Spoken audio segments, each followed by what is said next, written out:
encouraged to begin this process, restart this process again back in 2022. One of the most important things about this is the presence of an advisory committee that the state enabling statute enumerates the disciplines and professions of the members of that committee. And while each one of them brings a unique and important perspective to the committee's vetting of the process, I point out that we routinely and always make every attempt to include Baggy Builders Association of Greater Indianapolis. They represent a large constituency, and we absolutely seek to get their concurrence before we come before this board or ultimately the town council. I spoke way too fast, got ahead of my notes. So if I could just highlight one more big change since our last update. We have reorganized Perry Township. So that area west of 65 is now included in the zone improvement plan. Another thing I'll highlight there on page 2, about midway down, is the level of service determinations by the committee. These are continuations of the levels of service that were established back in 2007. Each subsequent update has elected to maintain those same levels of service. There's a very brief explanation below that of why you don't strive for an A level of service, but in the simplest terms, it would cost the town out of a process like this. We would have so many deficiencies that would be placed on the town to correct before new development could be charged that we simply just wouldn't have an impact fee. I'll speak a little bit more on that later as we go through just a couple of points in the zone improvement plan. I think the last thing I'll highlight in this memo on page 3 of 3, there's a table there at the end. We always ask ourselves, how do we compare?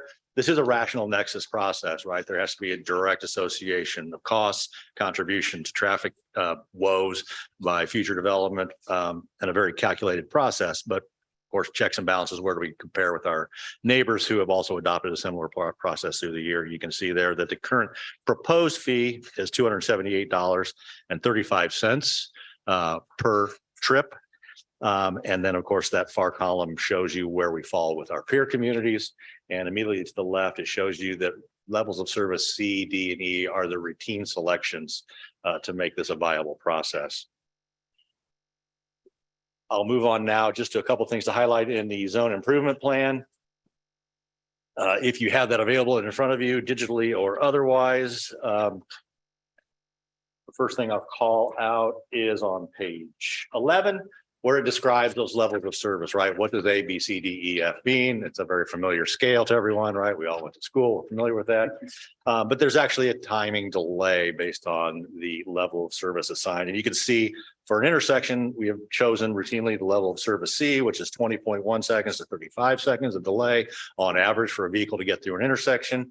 And I might point out that these are during peak hour times. Obviously, your experience is much different at 10 o'clock at night or 4 o'clock in the morning.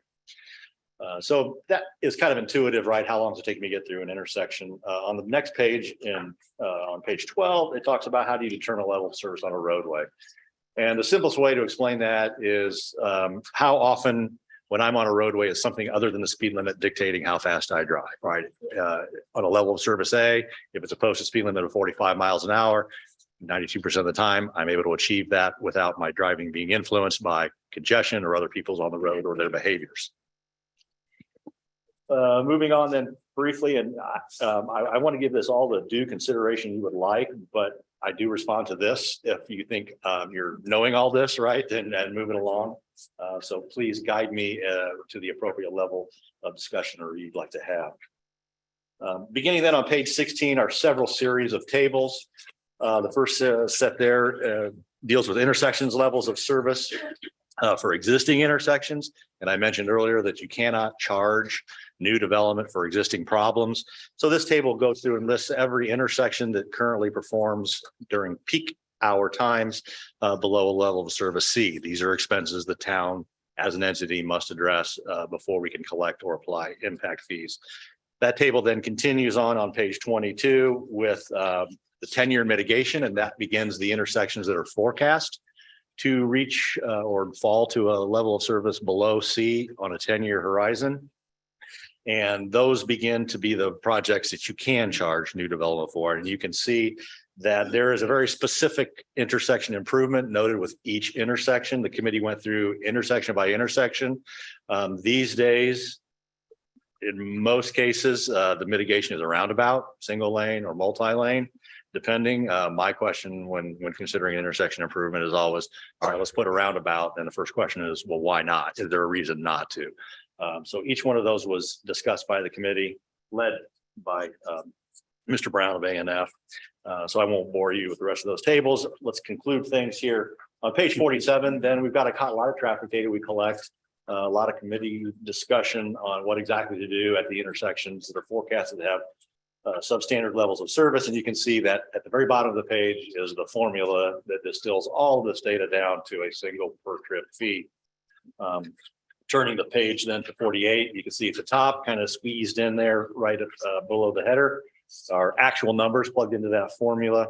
And then below that, sort of a tabular representation of those fees. All of this results in an per trip fee of $278.35, which is what 2 point change greater than our current fee that we have right now of 106. The action then before you, and this is a little bit more robust of a policy or a process than the last update to the road impact fee. This evening, you are being asked to consider this zone improvement plan and adopt it as it stands with its contents into the town's master plan. Assuming that is achieved this evening, then it goes, like many of your processes do, a rezone similar to the town council for confirmation. Once the town council confirms this plan becoming part of our master plan, then we actually bring back an ordinance to you that sets all the details up, the numbers. What it will do is kind of reiterate the appeals process we have in place, establish the fee of the appeals board, which also deals with parks impact fees for any project that might want to take umbrage or exception to the assigned value of their contribution. And there are also in lieu of opportunities. If there is a project in here that would benefit a developer and it's adjacent to their project, they may want to build one of these projects. And of course, they are eligible for a credit because we're all achieving the same goal. They just have to pay for that. So that brings me to the end of my comments, and I'd be happy to answer any questions you may have. All right, thank you. Or call up the brains and let Matt answer any questions you may have. All right, first, is there anybody in the public who'd like to comment on this matter? If not, I'll open it up to members of the Plan Commission.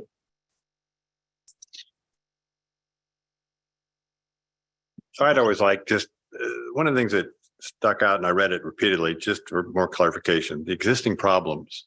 So road impact fees can't go to fix existing problems. What, just filled me in on what that scenario is, because I think the reason we need road impact fees is to fix all the existing problems, correct? Am I wrong? So the town built a tremendous amount of credit. When you look at this as an overall plan or overall approach to traffic issues in our community, the town bonded for Marysville Road and constructed 2 roundabouts. So there is a $7 million local contribution. So we've invested already on the dime of current taxpayers who fund those bonds, $7 million. So that opens up a lot of, consider it matching, if you will. That's one way. The same process was followed with Zionsville Road. Zionsville Road was part of that same bond issuance. Fortunately, in that case, the Boone County Commissioners had an old TIF down at the Browning in 96 in Zionsville Road. We worked with the county. They exhausted those TIFs. So that counts as a local contribution. So we've already fed a lot of local dollars into the improvements. So we can really maximize the impact fees that we're collecting, because it's not necessarily on a project by project basis, right? There's the existing deficiency says, I got to put in a turn lane. Okay. That's on us to the current community to fund. The impact is it needs a traffic signal. So you can charge for that traffic signal. It's all an accounting exercise on what you invest in to match these impact fee dollars. So on the impact fees themselves, so if we're subdivisions coming in, you calculate the impact fee, and let's say it's $400,000. I don't know what the fee. That doesn't necessarily mean that $400,000 has to be spent exactly on that development. Or would it be, I'm just, how does that work? Yeah, great question. And it absolutely does not mean we have a single zone in Zionsville. There are other communities who establish multiple zones because they wanted to say, make sure that, Fishers, I think some started out with 4 zones, or Noblesville. Quickly found it was unwieldy and not really the best application, and basically tied their hands too often. So any dollar collected within the development of this impact improvement plan can be used anywhere in town. And just as a reference, we've been building these coffers since 2007, and it has taken that long for us to afford this roundabout that's currently under construction. That was intended to be funded entirely by road impact fees, building upon our past local dollar investments in the network. But we were able to actually leverage those dollars for an $800,000 community crossings grant. So another way that we can take those dollars and leverage them for any other available grant funding for road projects that we might have. I guess the final question is then, so when we approve subdivisions and they need turn lanes or pass lanes that are added as part of their development plan, that's a separate expense by the developer. And then the impact fees on top of that. Absolutely. The standard entrance is required with decel lanes, XL lanes, and a passing blister.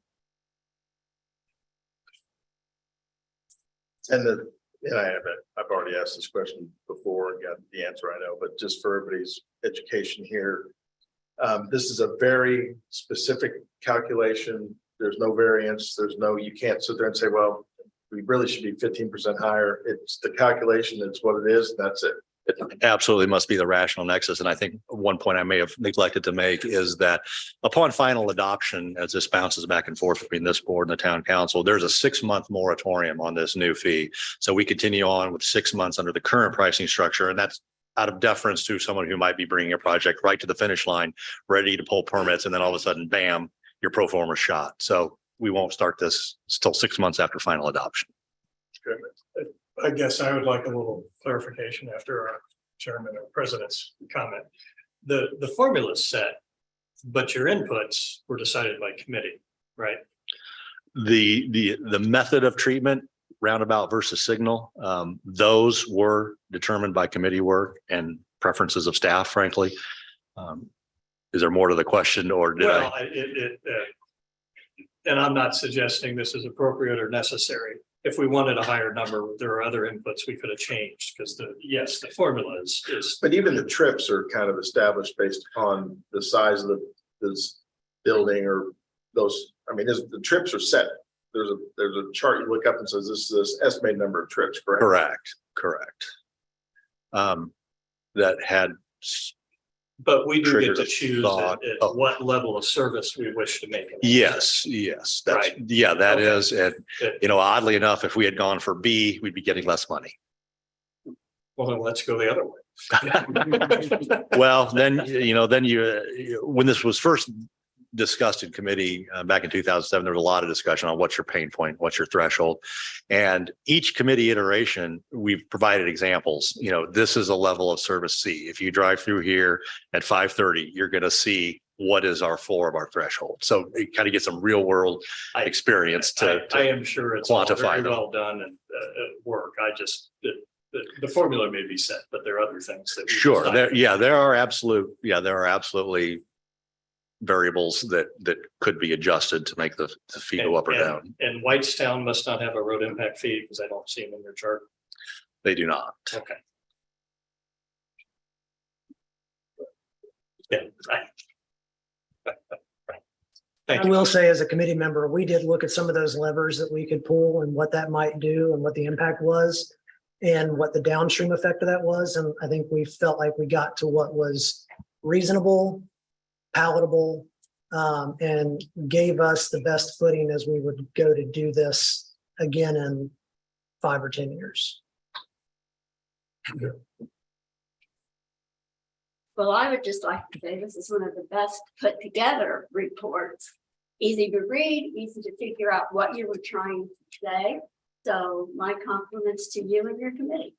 Well, thank you very much. And I should have acknowledged earlier Mr. Lake's contribution to This among many of the other contributions he makes of his personal time. So thank you for that participation. Just in the committee. one more quick question. On page 4, there's a historical roadway funding source. And just because, of course, we're obviously all going to be driving electric vehicles in a few years and gas taxes are going to go away, which everybody but me. But which one of those columns is that going to affect? Where did when you were talking about the roadway funding, or is the gas tax and all that kind of stuff completely not part of this package? It's tangentially, conversationally involved. So in that table, LR&S stands for local road and street. MVH stands for motor vehicle highway, and the MVH restricted is motor vehicle highway restricted. Those are all predominantly funded by the state distribution of the gas tax. So if we move towards electric vehicles, state legislature primarily is going to need to come up with a replacement revenue for those somehow, because right now those are pretty much gas tax, and there's pennies of cigarette taxes and tobacco taxes mixed in there, but those are the lion's share. Okay. Anything else? Is there a motion on this?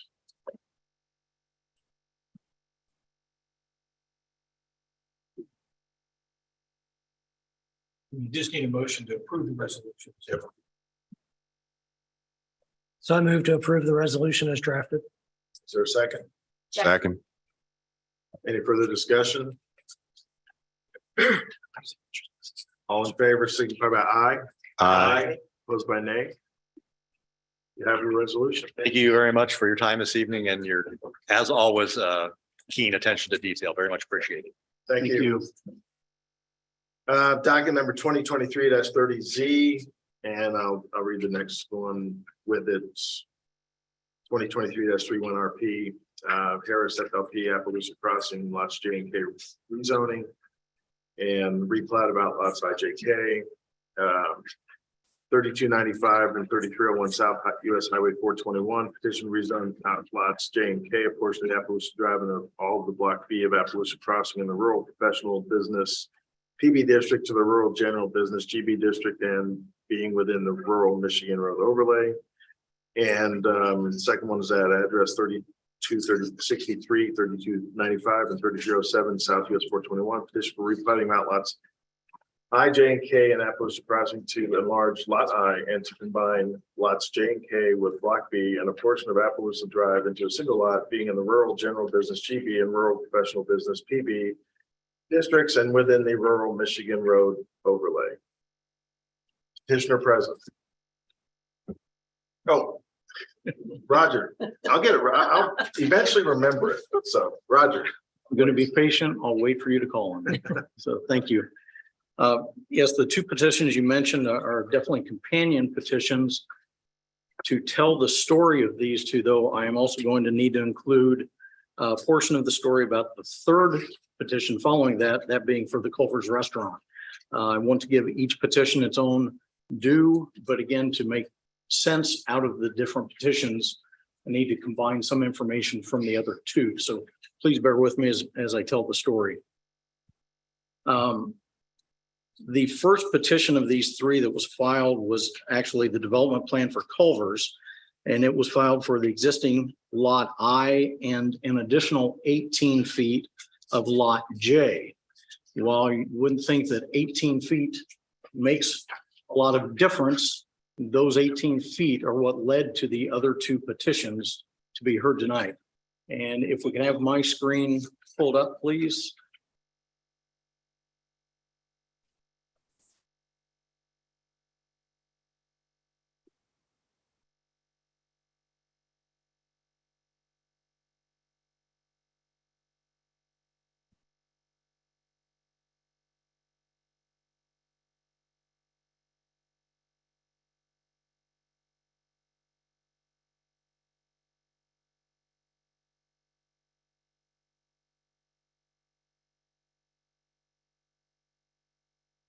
Oh, I'm connected here.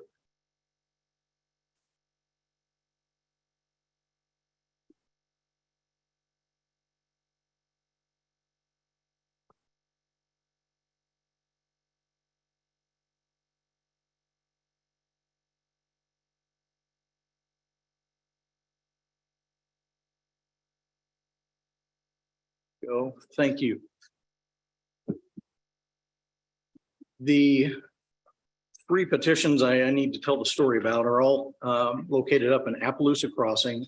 And for orientation purposes, north is to the top of the sheet, with this being County Road 300 South or 146th Street, Michigan Road or US 421 here along what is the west side of Appaloosa Crossing. And again, the area of the three petitions that I'm going to describe are all located down in this area of Appaloosa Crossing. As I mentioned, the Culver site, which is known as Lot I, was the first petition to be filed. And if you look closely, I have a red line shown going through a part of Lot J where they wanted to add 18 feet onto Lot I. The reason for that was that Culvers needed some additional square footage on their lot, which Lot I did not provide. So they struck a deal with Harris FLP, who owns all of these properties that we're discussing tonight, to purchase the additional 18 feet. As staff, when this was submitted, staff looked at it and said, well, that's nice, except for the recorded plat shows some recorded setback lines and things within those 18 feet. It would be easiest and cleanest if we replatted lots I and J so that we didn't have a property line that was moving and readjusting setback lines, things like that. The proposed plat came in to replat Lot J, and unfortunately, by taking those 18 feet off of Lot J, it dropped the acreage of Lot J down below slightly 1 acre. Appaloosa Crossing has a series of commitments for its development where it said all outlots would be no less than 1 acre. So now we've got a problem with Lot J. This information was made clear to not only Culvers, but also the Harris team. And at the time I was told the Harris team was considering replatting lots J and K anyway. And so this kind of forced their hand to do this. And so what they are actually doing is going to be replatting lots I, J, and K, giving 18 feet off of lot J to lot I. They will then be combining the remainder of lot J with lot K, and adding to that area would be block B, which is immediately to the east of lot K, and a portion of Appaloosa Drive, which is to the east of lot J. And I'll remind everyone that all the streets within Appaloosa Crossing are private. They're owned by the developer, so they have control to do this. So let me move forward one more. This again shows the area to be replatted. As we talked through the replatting, one of the other things that became obvious through discussion, and I'm going to go back one screen here. As it's currently platted, lot I is zoned GB, general business, but lots J and K, along with block B and Appaloosa Crossing Drive, are zoned PB.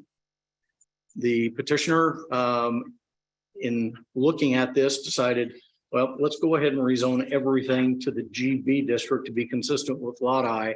And so that is what has led to the third petition, the rezoning. And again, so let me move forward. That's the area to be replatted. Here's an enlargement of, on this side of the screen is the current plat of the 3 lots, outlot I, outlot J, and outlot K, where here to the right side of the screen is what is proposed to be replatted, where outlot I is now 18 feet, a little bit wider.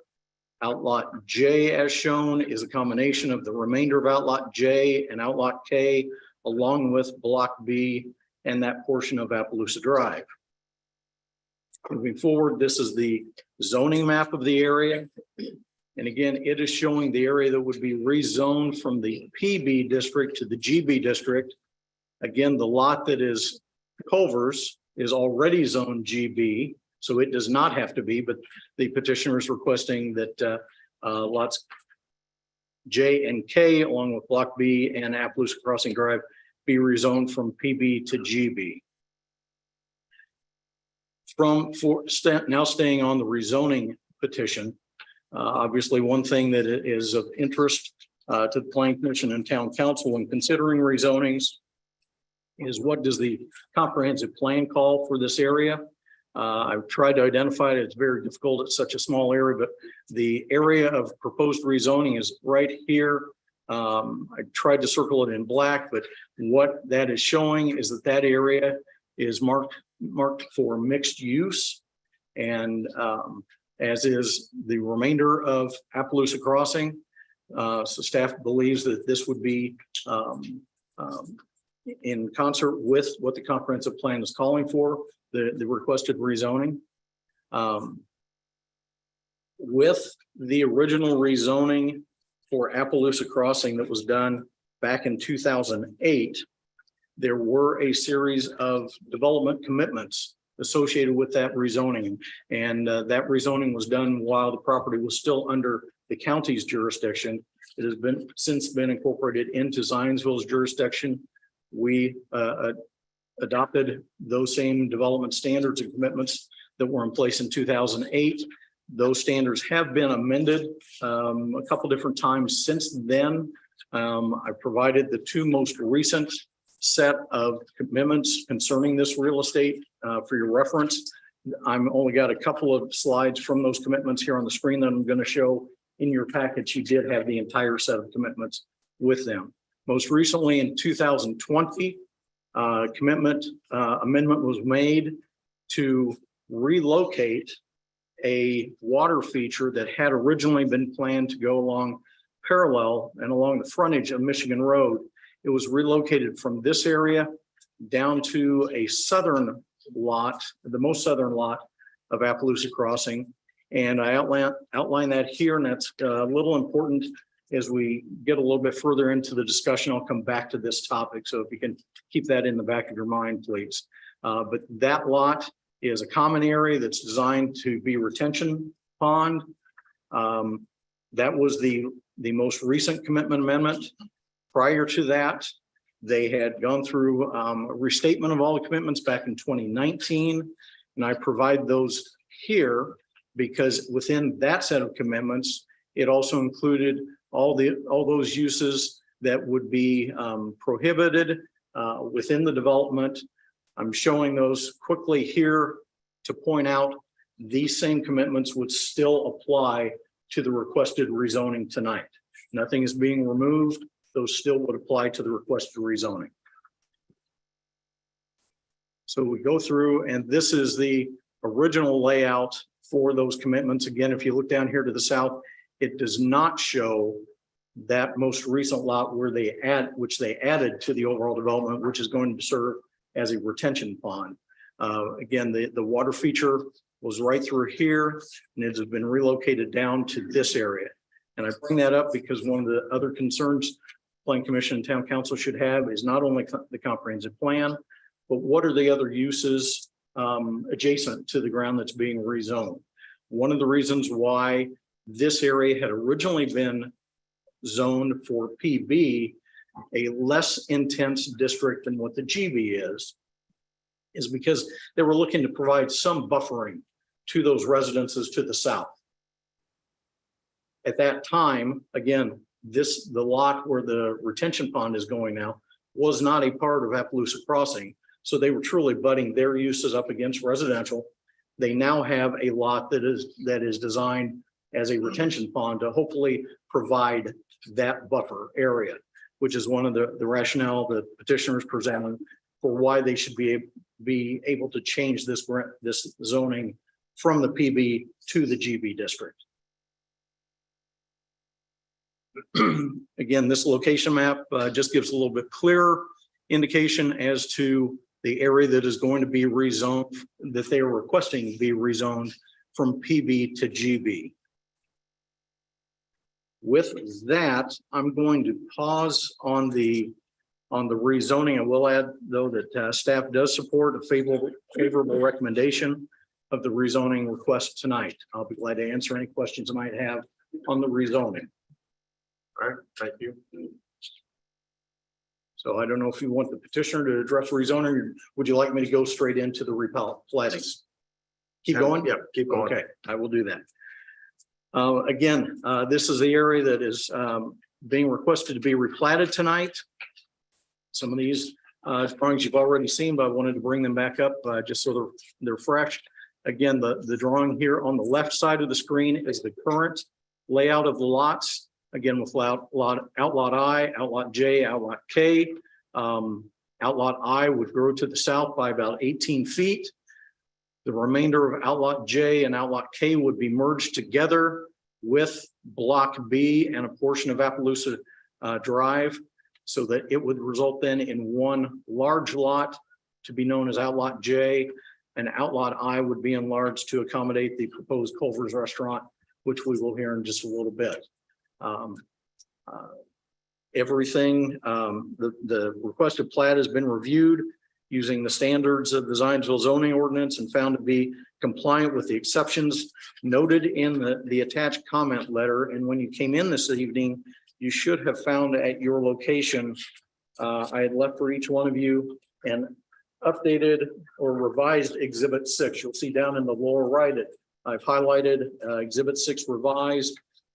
This is an updated letter that was received from the town's contractual engineer just this afternoon, and wanted to give you the latest and greatest. So should you move forward with a favorable recommendation of the replat, please note in the motion that you're referencing Exhibit 6 revised, not Exhibit 6 as it's stated in the sample motion that I provided to you.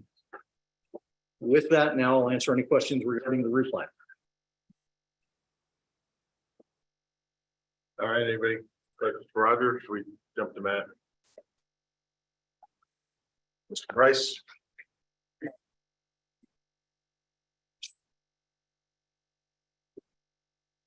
Thank you, Mr. President, members of the commission. For the record, my name is Matt Price.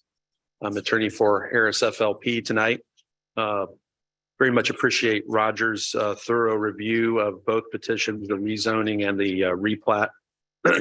Just very briefly, many of you have lived this project along with us and made it a better proposal along the way. Just to kind of refresh where we started and where we find ourselves today with these requests. This property, as Roger mentioned, was originally rezoned back in 2008, and it's about 57 acres. 44 of those 57 acres were originally zoned for general business. And the concept at the time was, to use a common expression, a power center. It was really rezoned with the idea that Kroger would locate a store there with a store that was well over 100,000 square feet and had a number of other adjacent retail uses. And that was basically the northern 44 out of those 57 acres. The remainder of the property, including the interior of the property, was set to be a professional business. And kind of fast forward, if you will, to 2019 and then 2020 and all the great things that 2020 brought our community generally and the business community specifically. We've had to adapt to a changing environment and really modernize the proposal, and have come forward with a number of requests over the years.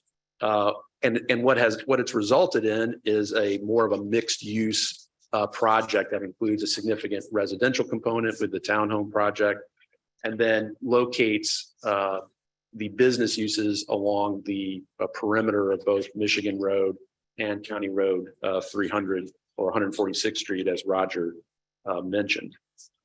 And so this proposal tonight is to kind of complete the rezoning process and that updating process, if you will, by rezoning the southern two outlots to the general business, subject to all the same existing use limitations. We would also note that our experience is in responding to the marketplace, and you can see it firsthand when you drive by there today, is that the users that are coming to our mixed use facilities are a combination of retail uses and also some professional business like uses. And what I mean by that is The northern retail center, for example, includes a dry cleaning pickup and drop off, which is a use very much akin to a professional business use. It also includes a dentist office.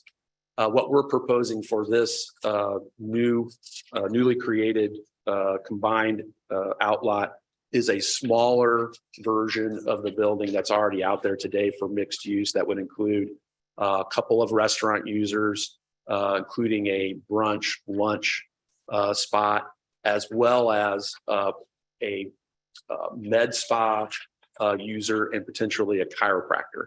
So it's a mixture of uses that are both retail and professional business oriented. Mr. Harris is here tonight, and together we are available to answer any questions that you have, and very much appreciate Roger's report and opportunity to address you tonight. Thank you. All right, thank you. Is there anybody from the public like to comment on this matter?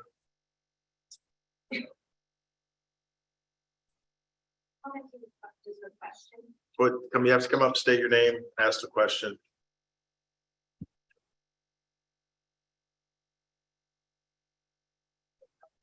Yep. Speak into the mic. Allison Bash. Sorry. And State your name again. Allison Bash. And my question is rezoning from the PB to the GB. And why is that necessary if those are the types of businesses that you're going to have in there? Because protecting my view and the neighborhood right there, you will see lights, you'll see bright lights if you change that to a GB, I promise you. So why do you need to change from PB to GB if those are the businesses you'll have? Yeah. Thank you very much for the question. The PB land use designation does not permit a mixed use shopping center building at all. And so both, whether it's zone PB or GB, it's subject to the same light restrictions underneath the Zionsville zoning ordinance. And I might also add that Mr. Harris and I have talked about the lighting issue, and Mrs. Bash has been a person who's discussed that with you all, at least through correspondence. And while we haven't had any issues that we're aware of relating to the shopping center and its lighting, we are committed that on this building, we would include that any signs that have interior lighting would have a dimmer switch that would be activated at sunset to reduce the light intensity by 50%. And just add that as a feature voluntarily to the structure. Our intention is not to create any undue light pollution. Although I will add that I think the town's inspectors have been on site with regard to the convenience store and determined that it was compliant with the zoning ordinance, but will voluntarily make that commitment. It's some technology that Mr. Harris has been evaluating as he's looked at this proposal. All right, thank you. Come on up.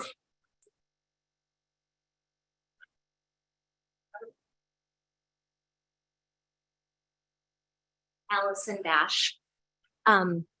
With that commitment to the dimmer switch at sunset, would that be site-wide, or are you just talking at outlet, the big combined outlet, the J, I, and K?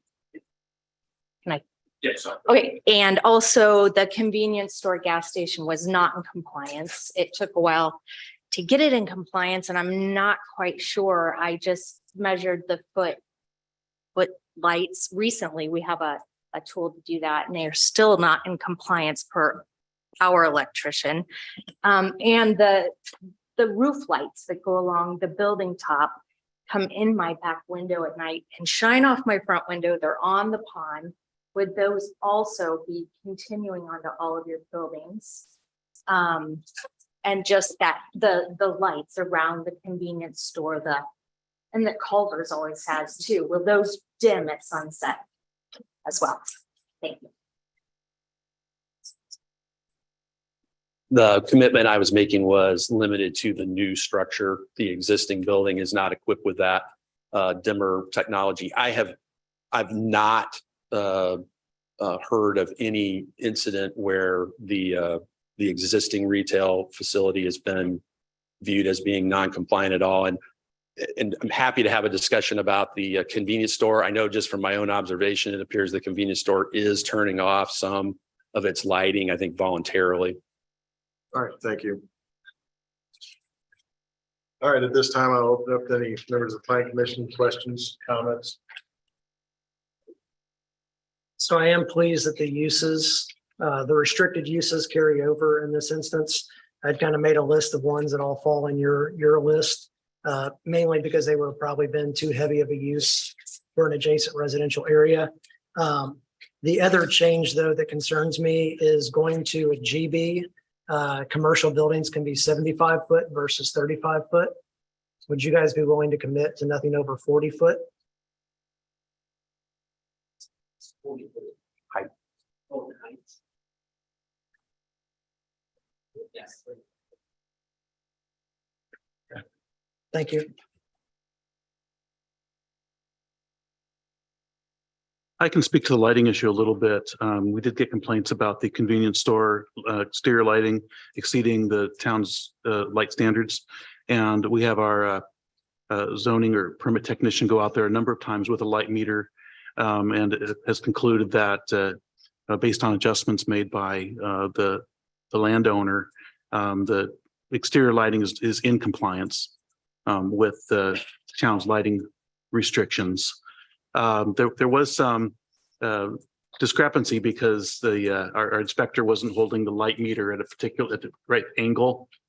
And so he was getting some false readings initially until he realized that there's another way to hold it that meets the specifications for that model of light meter. And having changed that, then found that the building is now in compliance with lighting standards. So it does matter how how you hold that meter in getting the proper reading. And I would note too, the color temperature plays into that a lot. Mhm. You can have the same lumens at a different color temperature and it seems much brighter. Mm. So and they use a very bright light, a very cool light at 5,000 probably Kelvin, which contributes to that. And so I would invite Ms. Bash, if you want to talk to us again about that and compare notes with your lighting meter, then we'd be happy to talk to you more. Okay, thank you. Mr. Lake, can I clarify one thing on the building height?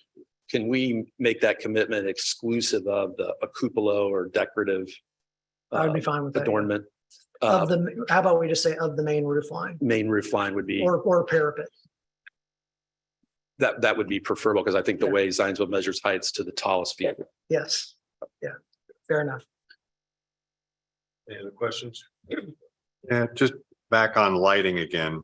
As this project has moved forward, I know we made alterations to the setbacks from Michigan Road because of kind of a double jeopardy. Michigan Road kept asking for more, blah, blah, blah. I'm just wondering, when it comes to the existing gas and convenience station, the other existing general business, I'm looking at the Culver's plan and you've got a couple pole lights that are out on the, let's call it the western edge of the property. Do the other properties have those lights? I know they can just, as we've approved parking lot lighting, where has the placement of those fixtures ended up? See what I'm looking at, Chris? They are not on the western edge of the gas station. I don't think there are any lights past the service canopy. Yeah. Hold on a second, I'll look up north.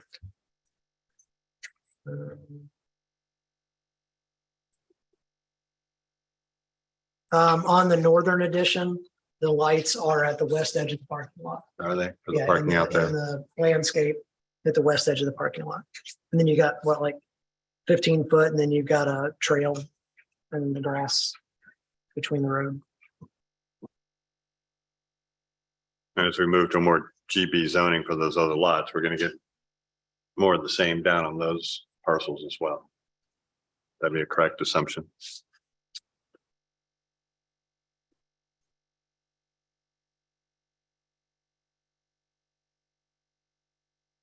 That west edge is also further away from residential than a north edge. And then my final question is, what are we calling that? Is it a water feature or is it a retention pond down there at the south end? It's both. That now that we have electric, that end of the property, it will include a fountain in the basin. So there'll be something done to it to give it a little more curb appeal Correct. than a retention pond. Pretty weedy right now. Yeah. Pretty much retention pond right now.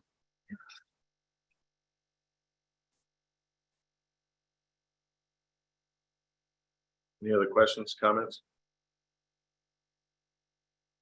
If not, can we have motions on these matters? So I move that docket number 2023-30-Z, a petition for the rezoning of outlots J, K, a portion of Appaloosa Drive and all of Block B of Appaloosa Crossing from the Rural Professional Business PB District to the Rural General Business GB District, and being within the Rural Michigan Road overlay, receive a favorable recommendation based upon the findings in the staff report as presented and subject to the existing recorded commitments restricting various uses and setting forth certain development criteria remaining and being applicable to the subject property, including a commitment agreed to tonight that the roof line and or parapet of buildings on these new GB lots will not exceed 40 feet. Is there a second? Second. Any further discussion? One quick question about the addition of the, so basically Appaloosa Drive is now going to terminate at what we'll call the north side of lot J.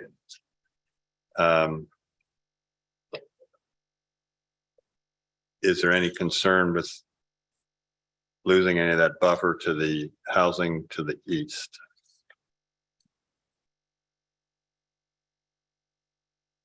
You're talking about where the street becomes part of that lot? Correct. I mean, it doesn't change the way it was on the original plat. The street goes down the same distance and or is planned to go down, I think, the same distance in both of them. It's just a question. I think that, I mean, the housing area wasn't going to gain any access from that. Yeah.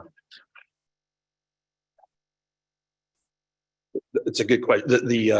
The street is actually already there down to this lot. And I think the plan is that as we come back with a development plan and a final design is that area will be incorporated into additional landscaping area. It just provides us some better flexibility given the dimension of the site.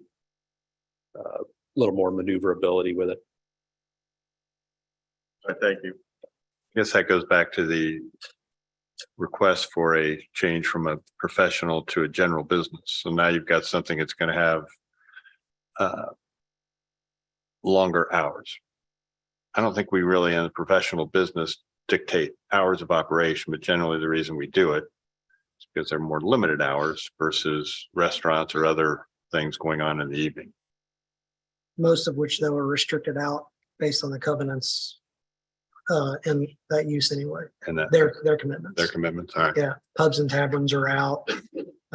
Motels, hotels are out, all the things that I think would be a nuisance. Tobacco sales, agricultural, industrial uses are all out.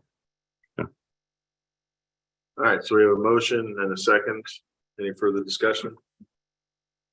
All right, all in favor signify by, roll call on this one. Okay. Secretary, you can take roll. For reason, gotta be roll. Okay, thanks. Cindy Madrick, Aye. Jim Hurst, Aye. Chris Lake, Aye. Sharon Walker, Aye. Larry Jones, Aye.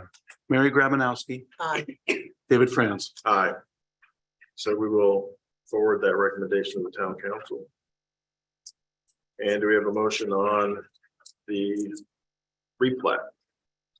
I move to approve petition 2023-31-RP, a petition for the replatting of lots I, J, and K in Appaloosa Crossing to enlarge lot I and to combine lots J and K with block B and a portion of Appaloosa Drive into a single lot, being in the rural general business GB and rural professional business PB districts and within the rural Michigan Road overlay. Be approved based on the filed and presented information, including Exhibit 6 revised and the findings established at the public hearing. Is there a second? Second. Any further comments, discussion? Does this one need a roll? Okay. Sharon Walker, Aye. Chris Lake, Aye. Jim Hurst, Aye. Cindy Madrick, Aye. David Franz, Aye.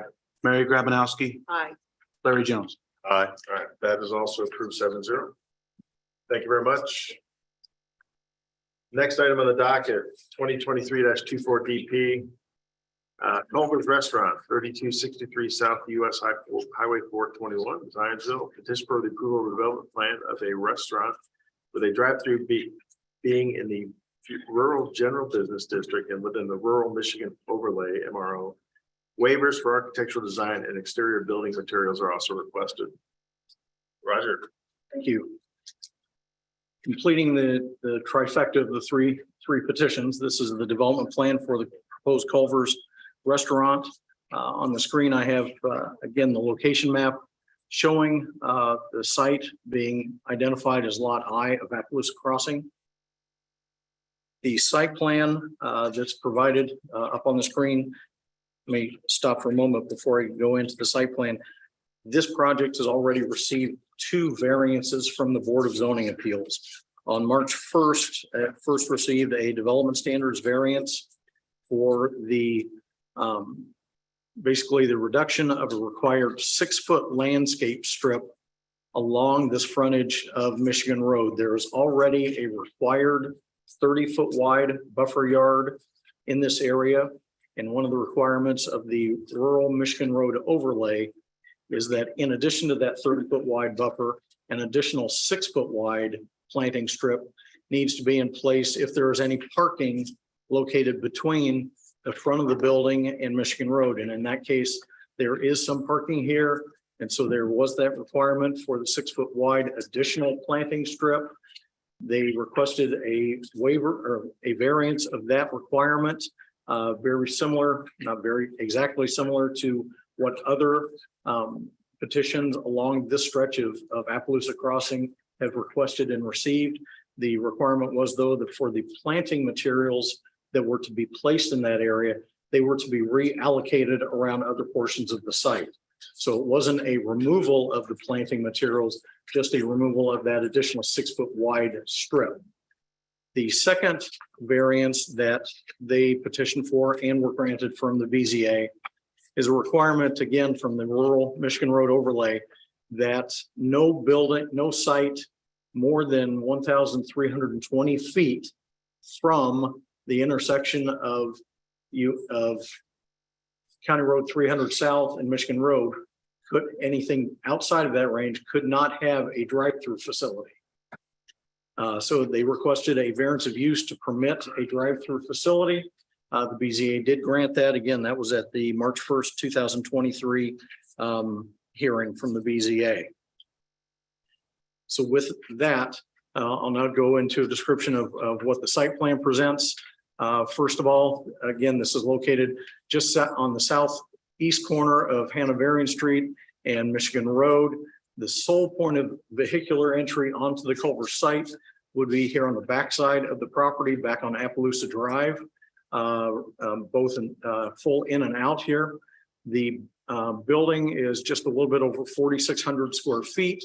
This site would also be improved with a dual drive-through facility here on the backside, where they would then feather into each other or zipper in to a single drive here along the north side of the building to the drive-up window.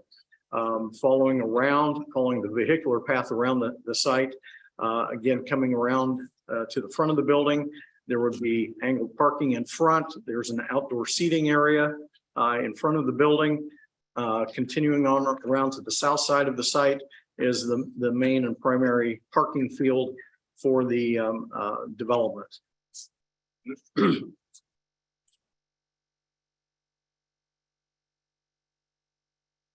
Moving on, there were really three areas of the development plan, and these are all noted within the staff report and also within the engineer comment letters. Three areas that were submitted, but they weren't submitted to the rural standards. They were submitted to the urban standards, specifically lighting, landscaping, and signage. Typically, and again, all these areas are noted within the comment letters as things that still need to be remedied, because again, they were designed to the urban standard and not the rural standard. Typically, we will be bringing this to you saying there's really just a few T's to be crossed and I's to be dotted on a project. These could be argued that these are significant changes, but however, they've already been designed to meet the urban standards. The petitioner has said they'll be able to bring these into compliance with the rural standards.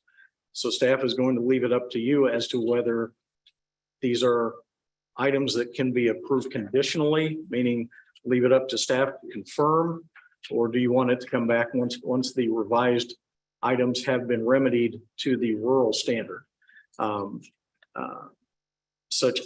Such things on the lighting as the height of the lighting standards, the types of fixtures to be used, meaning the size of the poles, things like that. They're not, I don't want to say they're not significant items, but they're items that can be easily remedied. They just have not been remedied yet, and they could be on the next set of drawings. The landscaping is of similar nature. Again, it was designed to urban standards rather than rural standards. So this would need to be slightly revised to come into compliance there. Looking at the building elevations, the third item that the petitioner has already filed a petition for, and that is for signage. This site in the rural zoning classifications, the number of signs is determined by the amount of frontage you have. In this case, this site is going to have three frontages, one along Michigan Road, one along Hanoverian Way, and one along the backside of Appaloosa Crossing or Appaloosa Drive. You're allowed one sign for every 200 linear feet of frontage that you have. In this case, the building would qualify for 3 signs. They're requesting 4. So that request has already been filed and is scheduled to be heard by the BZA at their upcoming September meeting. So as a part of this development plan, I've included in the language that should you conditionally approve this project, signage is not included in that signage would have to be first approved by the BZA, and then the petitioner would have to go through the ILP process for signage to make sure that that complies with our standard. But you'll see that the building has a stone base and some stone columns. EFS is on the exterior along with window. I'm drawing a blank here. I want to call them shades. They're not shades though, but truss awnings. There we go. Thank you. Around the back end of the building, they have a storage and trash enclosure area.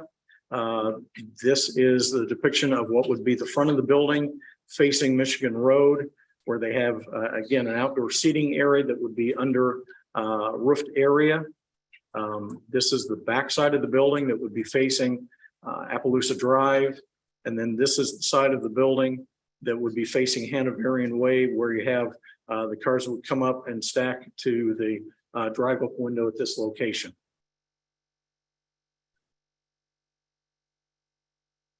The town's project has gone through the TAC review and found it to be substantially in compliance other than the items I noted regarding lighting, landscaping, and the signage request. From a vehicular parking standpoint, parking is based upon the number of seats that the restaurant will provide.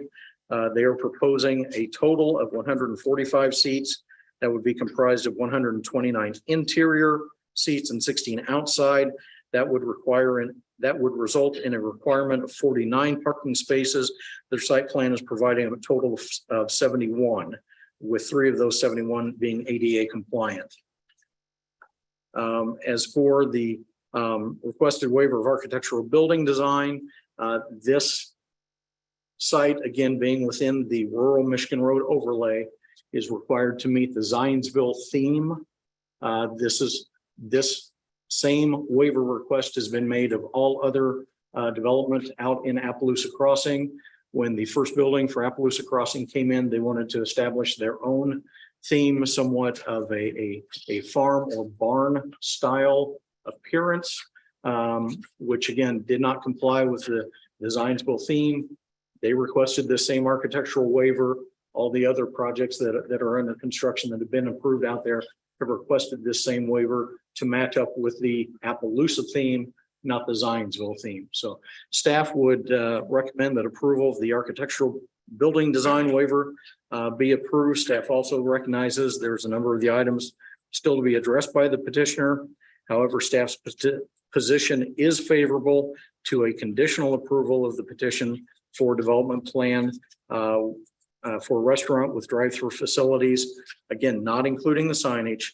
And approval of an additional sign is subject to the BZA's approval of the requested variance.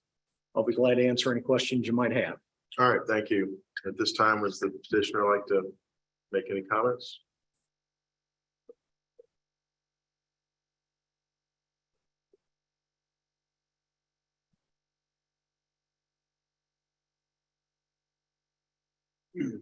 Mr. President, Council, thank you. Thank you for hearing us this evening. My name is Bob Goins. I represent K&J Investments 17 LLC and Culver's Restaurant. Thank you, Roger. I'm not much of a public speaker or an orator, so I don't have a lot to add to what he said. He did an excellent job, but I am here to answer any questions you may have, and hopefully I can help. All right, thank you. At this point in time, is there anybody in the public who'd like to comment on this matter?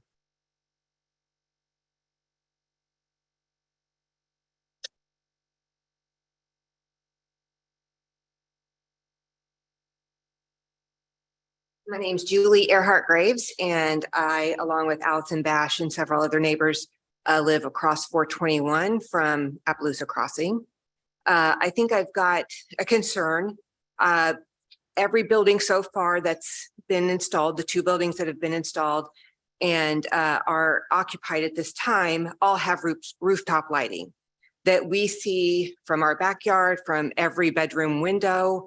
I actually have talked to a real estate agent who has more than 20 years experience in Zionsville, and she has confirmed that our property values have gone down because we see neon green leaf rooftop lights, and we see the commercial building, the entire roof line of that building as well. So I'm up here about Culver's because I've seen Culver's buildings at night, and they have blue neon across the top of those. So I'm here to please stop the rooftop lights. From our perspective, it's starting to look a little Vegas-y. And I also have seen Culver's where they've got the blue concentrated pillar lights all around. And so we see that. We see the green, we see whatever color is going over on the commercial building, and we are going to see these blue lights as well. And so I want to inquire as to whether or not there are going to be rooftop lights at this culvert. Are there going to be the blue concentrated lights on the building? And then just, let you know our concerns. All right, thank you. Would you like to comment on that? Yes, one to answer one of the questions is no, we will not have the blue lights that you may have seen shooting up on the building. We will not have that. We do have plans for the blue neon that goes around the top. I will be honest, we do have that. But one thing to note is we do close at 10 p.m. So our lights go out at 11. If I'm trying to sell my house, people are not going to be looking at this. Understand. But that is it. Yeah, we will not have the blue up lights or whatever, but we would have the proposed to have the LED blue neon around the top.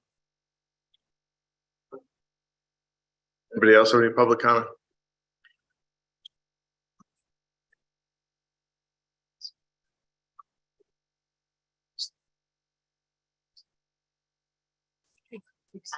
Again, so the blue neon lights that you're referencing. You need to face the. Those would light. not be included in the dimmer at sunset that go around the building, I'm guessing. And at this point, I would just urge you to wait until the urban is changed to the rural lighting signage.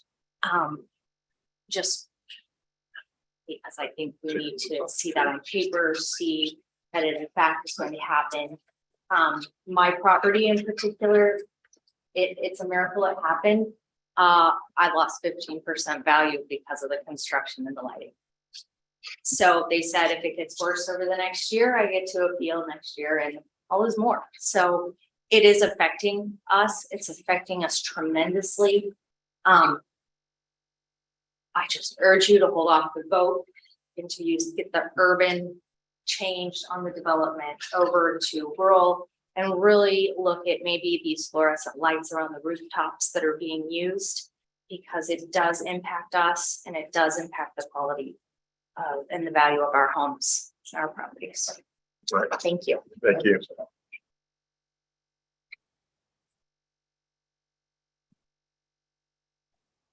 If I'm not mistaken, the Culver's building was not going to be subject to the commitment.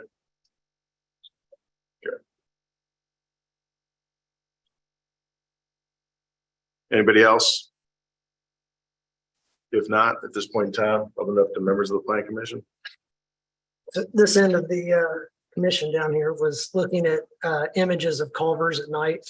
And I will say that the ones without any blue lighting at all, whether they're the uplights at the columns or the lights around the top of the parapet, look much better than the ones with blue lighting.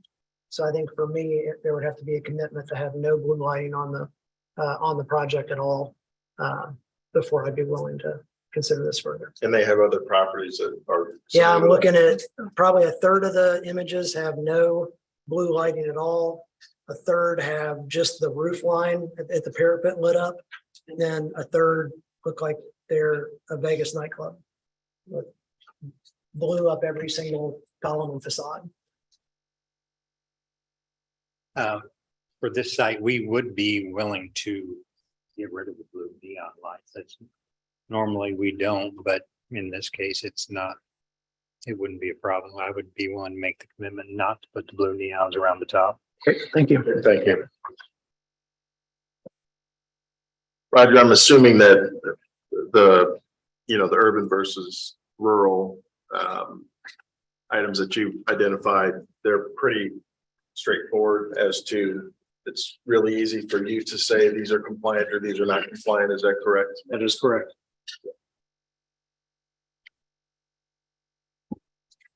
Anybody else?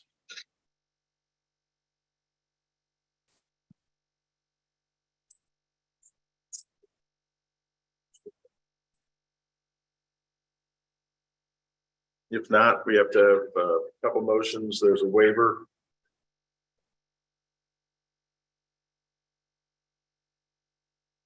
Somebody like to make a motion on that one? And I assume the lighting would be tied to the actual petition commitment itself. The commitment for the blue lights. Okay. I move that the waiver of architectural building design requirements be approved based on the findings in the staff report Exhibit 6 as presented. Is there a second? Second. Any further discussion? Secretary, please take roll. It's easier that way. Jim Hurst, I Cindy Madrick, Aye. David Franz, Aye. Mary Grabanowski, Aye. Larry Jones, Aye. Sharon Walker, Aye. Chris Lake. Aye. All right, the waiver is granted. Is there a motion on the petition itself? Sure. I move that petition 2023-24-DP development plan approval of a restaurant with drive-through facilities not including signage being in the rural general business GB district and within the rural Michigan Road overlay MRO be conditionally approved based upon the findings of fact as presented with conditions as noted in the staff report and subject to resolution of commitments within the attached comment letters, exhibits 5A and 5B, and the recording of the proposed access easement. Included in this would be a commitment by the developer to have no blue neon lighting on the facade anywhere. Is there a second? Is there one question? Is it the developer's requirement for the lighting or the owner or the property owners? This one will be property owners. That the developer, property owner, or franchisee. How's that? There we go. All right. The commitment will run with the lane also. So Okay. again, All right. Is there a second on that one? Second, All right, any further discussion? Secretary, please take roll. Mary Grabanowski. Aye. David Franz. Aye. Cindy Madrick. Aye. Jim Hurst. Aye. Chris Lake. Aye. Sharon Walker. I, Larry Jones. aye. That is conditionally approved. Thank you very much. All right, next on the docket is really a kind of a update of the status of the proposed form-based code modifications that were discussed at the July 28th meeting, I think it was.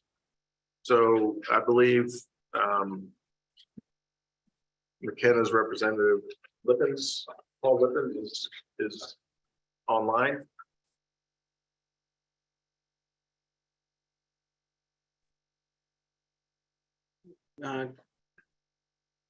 Good evening, Commission. I don't know if I'm live now. I was just promoted to panelist. We can hear you. All right. So if you would, can you give us an update of where we stand on the requests that we had into you? Yeah, I'm going to do a share screen. I have an exhibit prepared and hopefully everyone can see it. It's just a few slides, but I thought it would help in the discussion. All right, it looks like that did come up. So we had a couple discussions. I think to move forward, there's a few tasks here which I've outlined. You know, we want to resolve the major issues that were identified by Plan Commission.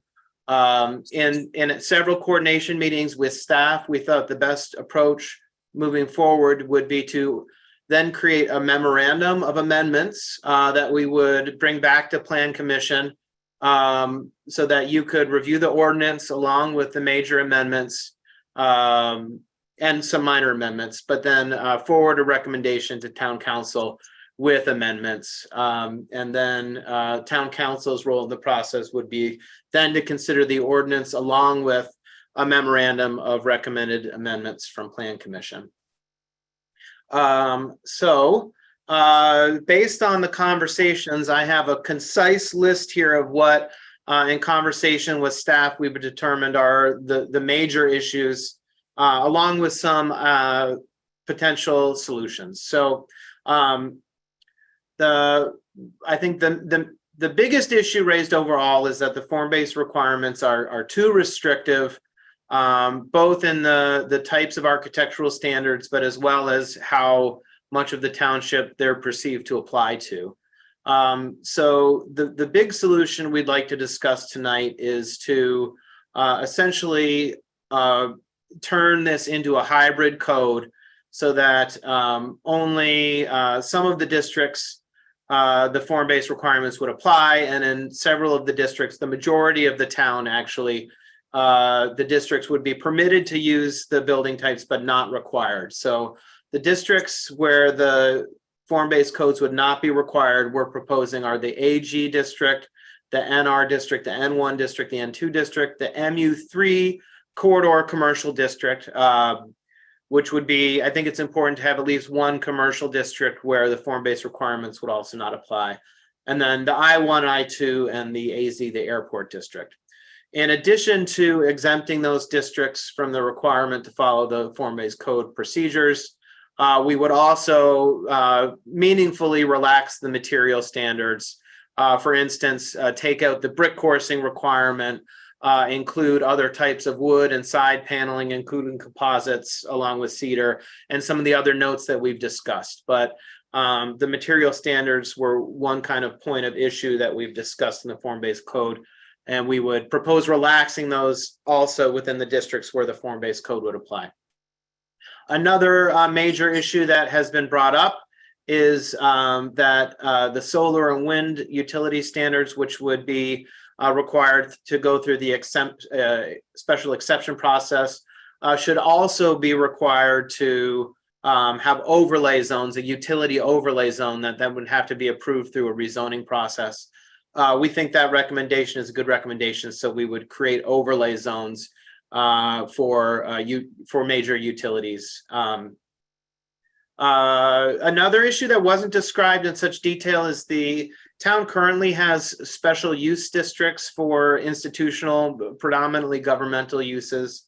There's been a conversation to incorporate those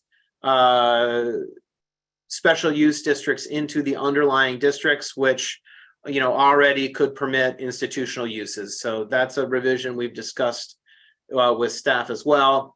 And then there are also going to be a number of kind of technical amendments. These are small amendments that can be made with text reviews. One example would be, permitting or requiring EV standards or an EV, even a shared parking, a swap rate for EV spaces for regular parking spaces and charging stations as well.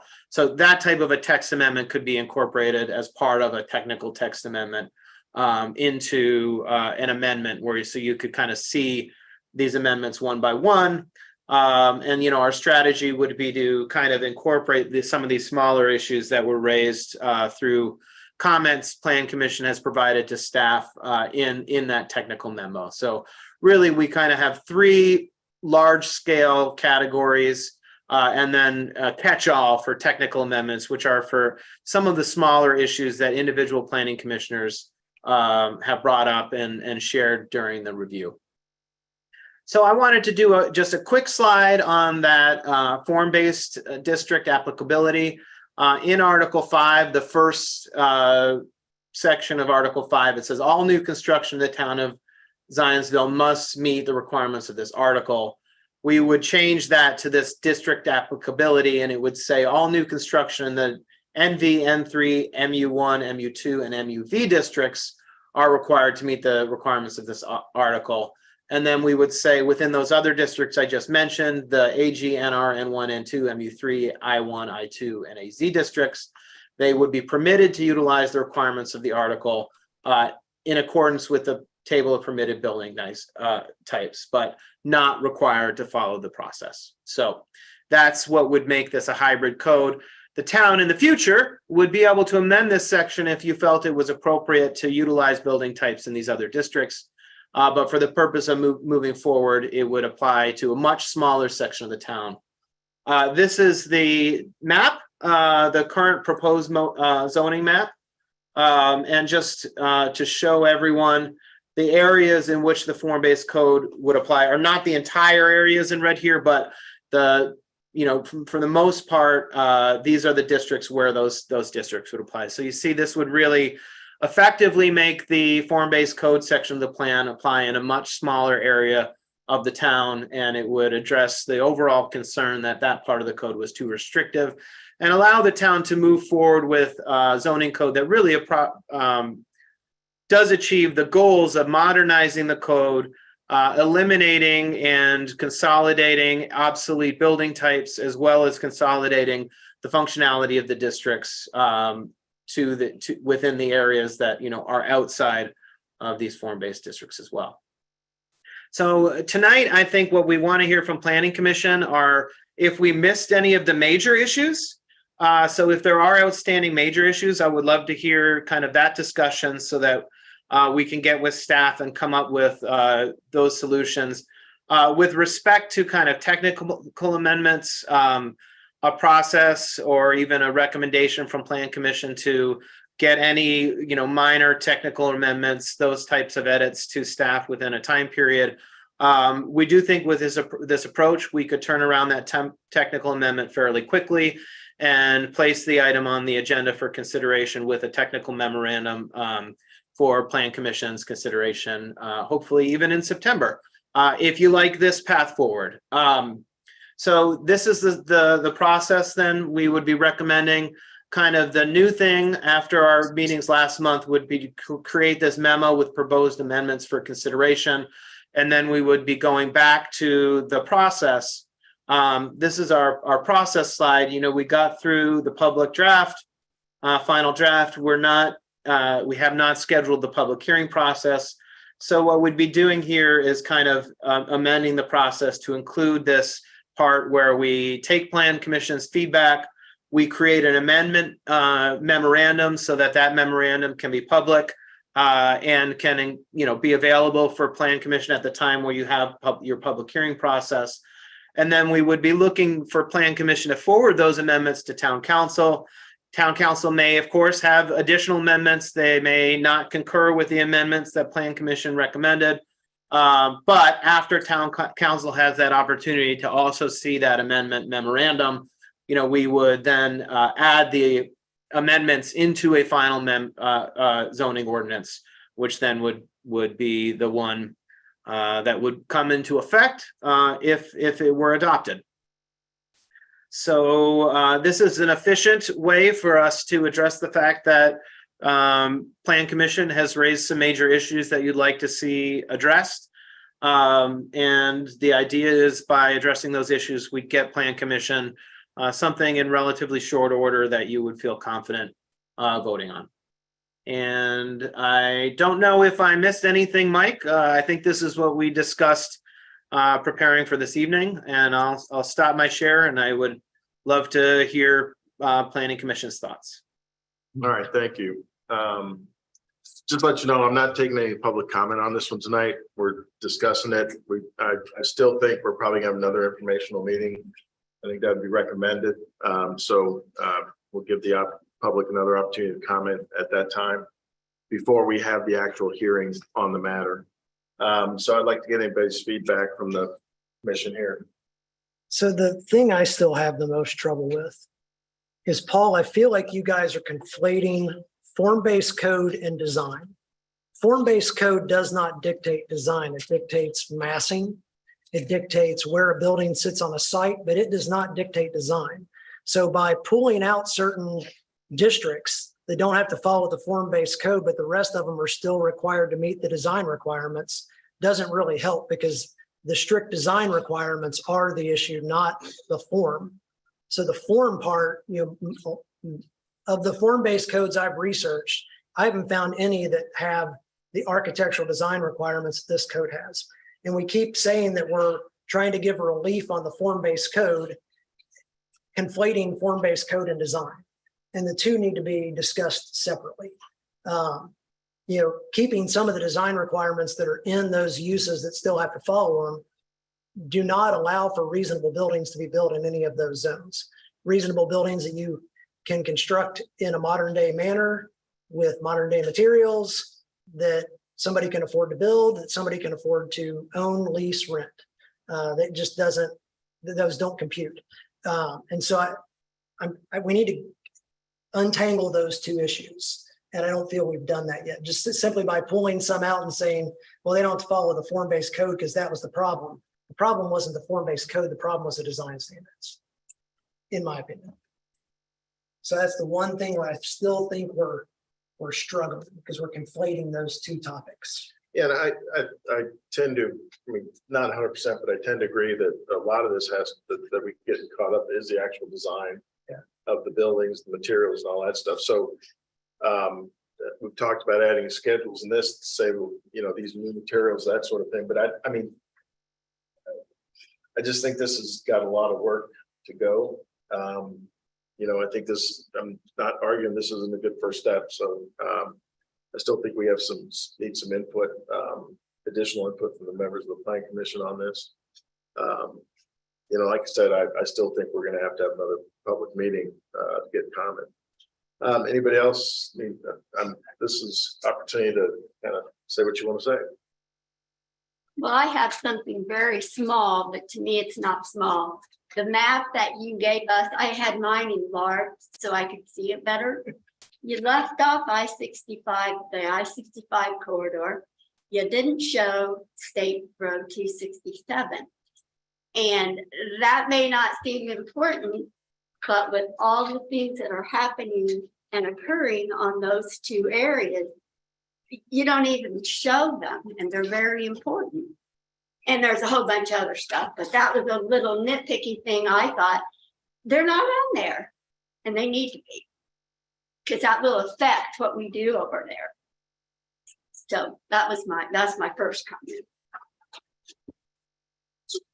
What do you, I mean, so if we have another public meeting, I'm just looking at the calendar. If we follow kind of the same schedule we had last time, it'd be September 26th or September 27th. The September 18th is the regular plan commission meeting. So I think if we do something, we should definitely decide if we're going to have another, or at least put on the schedule, a special meeting to have further discussions and get comments from the public. So what are you proposing that you will, your next steps? What documentation do you anticipate providing us?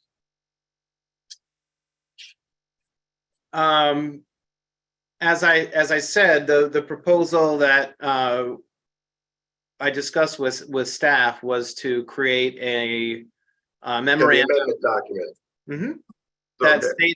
states which amendments we feel like we should create to address the major issues that were identified, which I described also the categories of major issues, which I haven't heard anyone say there were additional major issues that needed to be addressed other than the ones I discussed.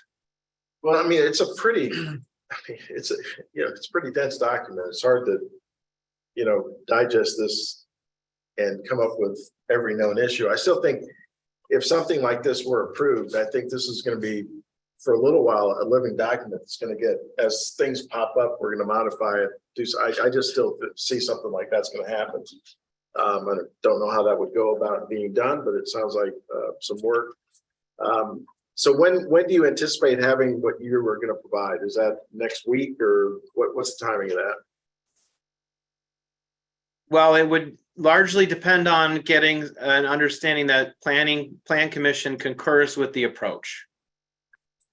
So we need to understand that plan commission, we've heard the concerns plan commission has made, and that the approach we've discussed with staff is a good approach that planning commission would like to see an amendment document. And if so, we will work to staff to get that to you as soon as possible. I think for a plan commission meeting in September, or even a special meeting, I think that is reasonable, and we would prioritize getting this work done so that the township can move along in the process, according to kind of our near-term schedule, which was try to get the ordinance adopted this fall. And I believe that comments were submitted from many of the members of the plan commission to the town. So I don't know in aggregate what those all reflected. So I don't think anybody knows in aggregate what those reflected at this point. No, speaking of other big issues though, I think lot coverage in the village residential area is another issue that hasn't yet been addressed. And in general, the zoning did create more dense development than Somebody what put we currently have. on the density changes with the zoning. How many more housing units if we de facto approved if we adopted this thing? It was in the synopsis document, I think. Paul or Mike, do you guys know? The one that was linked to the agenda. Because there was some, but I don't have my glasses, so I'm not even gonna dig out my notes. But I know there was, I believe it was the N1, lot size went down by half for some of the zonings that changed into, and the zoning density changed quite a bit. And at the last planning commission meeting, I believe Mr. Franz had made a request for Google Map overlays of these zonings. And if that exists, I was not able to find it. I didn't find it either. I did note though that they didn't change. I think the intent was that they didn't change, but as they aggregated them, they did in fact Right. change. So I was incorrect in that. Okay. And what I said last Well, we time. used to have like a one unit per acre size in the ordinances. That's gone. It goes from, I believe, 3 acres to one house down to 2 houses to 1 acre. And So- in some of the districts too, like the village residential district, their lot sizes they were always smaller than the minimum anyway, so they just dropped the minimum so that they didn't have a bunch of non-conforming lots. There's no real way to make more lots in that area. Yeah, I mean, it's hard to redevelop that too. Yeah. I mean, so, Sure, if I could continue. sure. I had also asked for a document that brought together the old zoning to the new zoning. And was sent what was linked to the agenda today, a document dated 2021, which I think the cleanest thing I could say about it, it describes what the consultancy hoped to do in 2021. It does not describe what was done or tie it to the current zoning. So quite frankly, town staff doesn't have my thoughts because I don't think I've been provided the materials I need to understand. And I think from the current document to the new document, I mean, I think what you're trying to say is you can get a red line of those documents to, I mean. Well, almost- not even a red line. I mean, this document makes a stab at it. Here are the 7 zonings or the however many zonings, here's where they went. But describing what changed, describing what density changes. This document references zoning districts that don't exist in the zoning draft. So I've read it a couple of times and that's what I did. I go back to the old zoning, cross-reference to the new zoning to see the densities and those sorts of things. I mean, there's nothing that has a nice, easy right. And conversion. even if I had the time, I don't know that I have the capability to become a zoning expert across two things. I think I would like more help, and I think the town deserves more of an explanation of more consolidated explanation of the changes. When I was appointed to serve, I was on this planning commission. I was appointed as a member living in a rural district. That rural district is Perry Township, which absorbed the town comprehensive plan when it was annexed. The more and more I sit with this, the more and more I think maybe we're doing this backwards, and maybe the comprehensive plan needs to be looked at before we get too far with this. So 2 comments. I completely support that. I know that there was an attempt to get the funding for the comprehensive plan to redo that. And I think it does need to go first. Unfortunately, that was not successful. However, to your other point about density, one of the letters by Bruce Nicholson that we received today, he had a little bit of that summary. Now, I don't want to take that off, staff or McKenna's shoulders to provide, but that was the best summary I'd say. Yeah. Yeah, I thought it was in that document you were referencing, but it was in the letters. That's where I saw it. Roger, when was the last time, Mike, I'll ask you, but it was before you were here. When's the last time we did the conference plan to update? Some sections, some of the rural sections, I believe, were amended in 2014. But very, very few. So a majority of the comprehensive plan is pre-2014. It's like 2010 or earlier, I think, for the majority of it. I think that would really then set the tone for where you want to go. And then this is the mechanism that helps you implement that. Versus you have a mechanism to help you implement something that, you haven't figured out your direction yet. So. But as to the challenge that I was asked by Paul today, if we're going to say, oh, we have a form-based code, but only for little certain segments of it, I don't quite get that. And Chris's comments and Dave's comments earlier that separating design from form seem important in this. A broader book of what of illustrations, photographs of what does fit the form for these areas that don't already look like the village would seem important. And that sounds like a lot of work to be done in 4 weeks. And I just had a note that 2003 was the last true form-based code. I mean, comprehensive plan. Thank you. So yes, comprehensive plan. It's had subsequent small amendments to certain areas, but we've had a lot of growth and change in the last 20 years. A little bit. And we have all the other things. We have the gateway. I listened to the town council meeting this morning with the pathways plan. There's a whole lot of things that need to be coordinated. Because you're doing this here. I can't talk about hands, guys.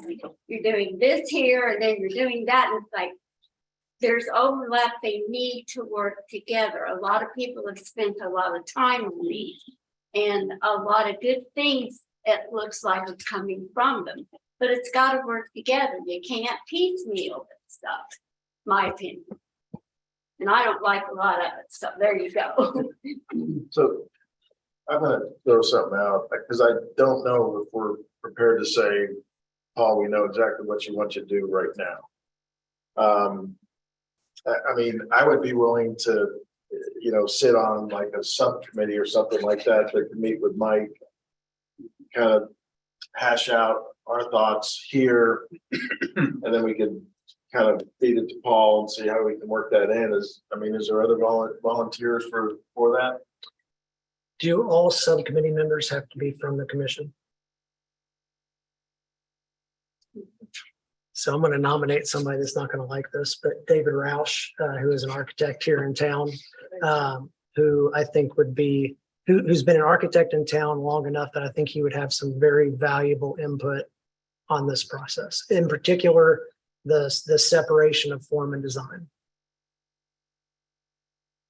We'd go about contacting him. I'd be more than happy to reach out. I don't know that he'll say Well, yes. they'll read the minutes of this and know. I'm hoping Dave is watching online. Chris's Throwing Chris's stuff on phone the may screen light right up now. any I minute just now. saw a thumbs down. No, I'm just kidding. What did he do to you? I know. That's probably what it's going to feel like for his end. Is there anybody else? Jim, would you like to? Well, again, I lack the understanding of the comparisons. I'll get involved in it. I mean, it's like I need one more thing on my plate, but my concern is a couple things. One, exactly what Chris said. Form-based zoning and design are two separate things. And if there's areas that want design standards, then there's ways to, whether it's a historic district or something like to define the design they want in whatever area they want to describe. Yeah. The second thing I don't like hearing is this is a working document that we're going to create amendments. So I mean, is that So I just said that that's what this looks like we're heading to. well? Yeah. No, but that's what was Yeah. provided to us, that we're going to have these little, we're going to tweak this thing as we go. Which means, does that mean once the BZA's had 10 variants or something that it generates an amendment? What is that? And who's going to direct?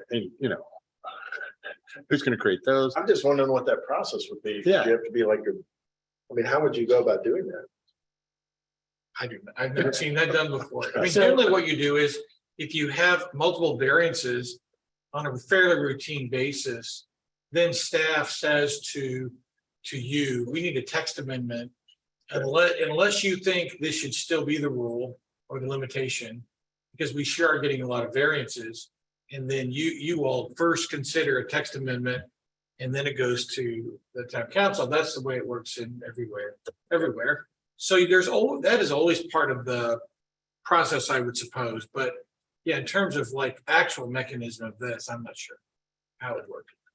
And also, can I ask Paul a question? Sure. Paul, I wondered, you mentioned in your summary that you think you heard about a need for overlay districts for solar and wind, and yet I don't see any detail about that. Did I miss it, or is that to be developed yet? As to what those districts could say? We have not developed any information. We have not developed new overlay districts. That was a comment that we heard would be an important thing to be addressed in order to move the code forward. Okay. Also, just as a point of Thank you. clarification, we were proposing to do an amendment memo to cover all of the amendments that would be made as part of the adoption of this. So that would be a one-time, we create a memo so that Plan Commission can review the amendments that they want to the draft that was issued prior to voting on it. Otherwise, the comment that Attorney Taylor made that there's always an opportunity for zoning amendments to happen, I concur with 100%. So we're not proposing anything outside of the usual process for considering updates to your zoning ordinance. You may always hear updates as needed. So let me ask a question on this. So we have the current document that was prepared. Then we're gonna have a set of amendments to that document. Is the proposal that we're going to make a recommendation to that with the document plus the amendments not incorporated when we make the recommendation? That's Correct. the question. Correct. That was what was recommended, that we discussed with staff in preparation for the meeting tonight. That we would create a list of amendments in memorandum form. So you could see every member of the public that wanted to see too would see every amendment that was made to the ordinance since the adoption draft was released. Oh, Go ahead. why would that be preferable to a corrected edition or red line edition? If you just help me understand, why would that be better? Or preferable? Well, I can say that was really staff's recommendation. It's easier for the public to see the list of revisions rather than scouring through an entire document looking for red lines. That was one We perception. would still get a clean copy at the end. Ultimately, if the town council adopts the draft version with amendments, Included. then they would generate a clean copy. The amendments, so the amendments that are there, they're not like, a sentence that says we're gonna amend this by, this is gonna be the final amended language. So we're Right. gonna, yeah. all right. Yes, Okay, final amended language. I just want to make sure that Mhm. what Yeah. we would be recommending or the town council is approving is the actual language, not It is the actual to be language. determined later. Yeah, Okay, specific text revisions. okay. Also, in this way, if the consultant generates an amendment memorandum and there are further revisions, they're not constantly having to reformat the entire document. They can just go into the memorandum, make those changes. Likewise, if the town council has some revisions, they can just modify the memorandum, not revise the entire document. So anybody else want to volunteer besides me? And I'll volunteer. Oh, that's right, Larry said he would. Yeah, I'll do it. So. I have a procedural question and specifically to Mr. Taylor. A number of months ago, we had a project that required an architectural review subcommittee, and it was determined that those meetings needed to be advertised. Would the meetings of the subcommittee also require advertising? Yes. Yeah. Okay. And held in public. All right. Okay. Thank you. So I'll figure out how that's all gonna work. Sounds like you and Larry and the mystery guest. Well, we can't have more than 2 board members. No, you can have 3. You can have 3 plan commission members, because we have 4, then you have a quorum, so you can do 3. So we're still open to 1 more. Maybe somebody will If jump. I can't somebody. get Dave Branch to do it, I may All right. take that up. So And on the it doesn't take a motion to do a subcommittee, does it? No, all right.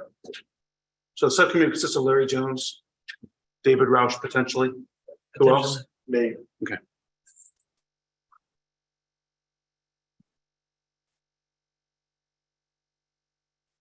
And staff. yeah, so what we'll do, Paul, is we'll have some meetings, we'll try to,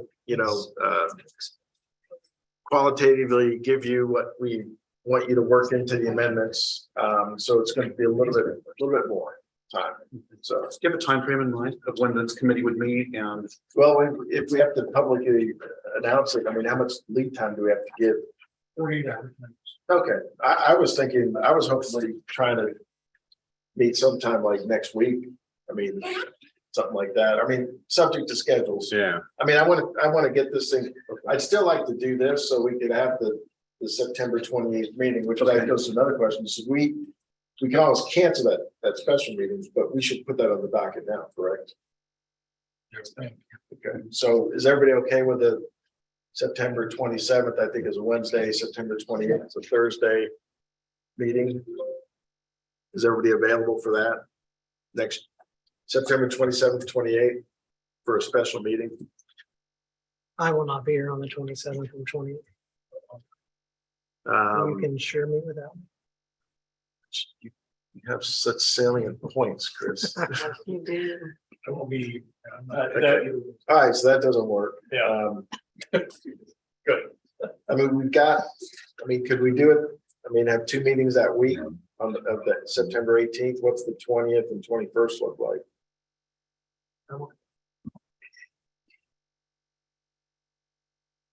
I'm tentative on the 20th. I'm waiting to find out if I have to go on a trip with the Fall University or not. So I just don't know.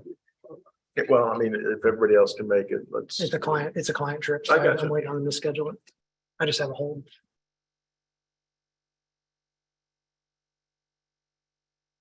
Is that okay, Jim? September stuff. When you're talking about expertise, I think it's more important to get Mr. Lake here, but thank you for nodding, Mary. Well, this is the informational meeting where we get more public feedback. If what we have is prepared and ready for them to I review. certainly would be able to attend remotely. I can't commit to being there. What about the first week of October? October is going to be.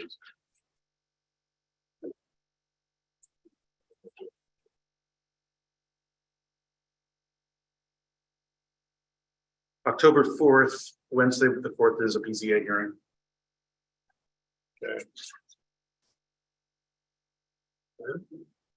I'm out of town on the 3rd. I could do the 5th. I can do the 5th. What's that? I said I can do the 5th. I'm fine for the 5th. 5th, okay? All right, October 5th, we will have a special meeting.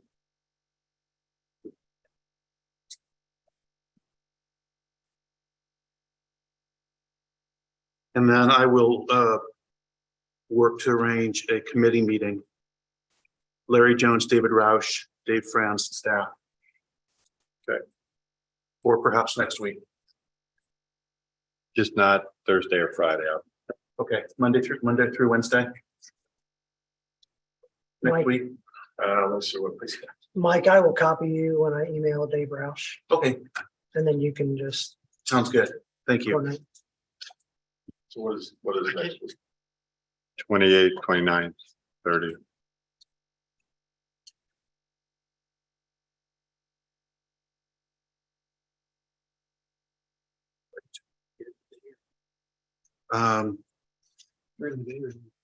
For the special meeting, are you referring? No, I mean, whenever scheduled line, I'm open to, I'm pretty wide open on the 28th.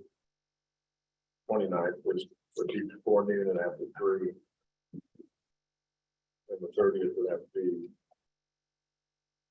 30th is pretty much any time. So we're talking about a special meeting Thursday, October 5th, Right, right? 6:30 PM. 6:30 PM. Okay, that's set. Committee meetings, looking at Monday through Wednesday of next week,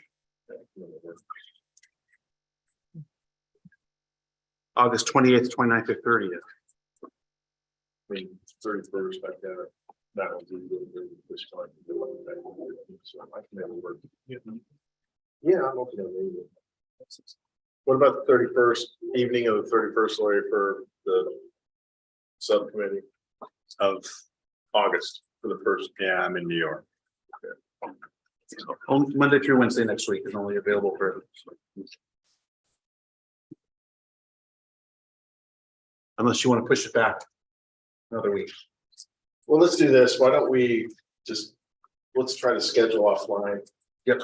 This subcommittee meeting. Okay. See what we can do. Just need 48 hours of public notice. Yep. Right, yeah. Yeah. Okay, we'll do. And then the other meeting we set is on the 5th at 6:30. October 5th, 6:30.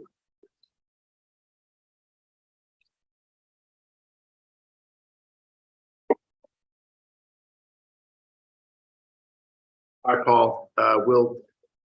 Staff will be in touch. All right. Thanks very much. I appreciate everyone's time and feedback. It seems like we've got a good idea moving forward. So thank you very much for your time tonight. All right. Thank you, Paul. Staff, is there anything else on the docket you want to bring up or discuss? No, sir. Mike, No, sir. do we have a motion to adjourn? I move we adjourn. Second. That's Everybody- emphatic. Thank you. This is great. Oh.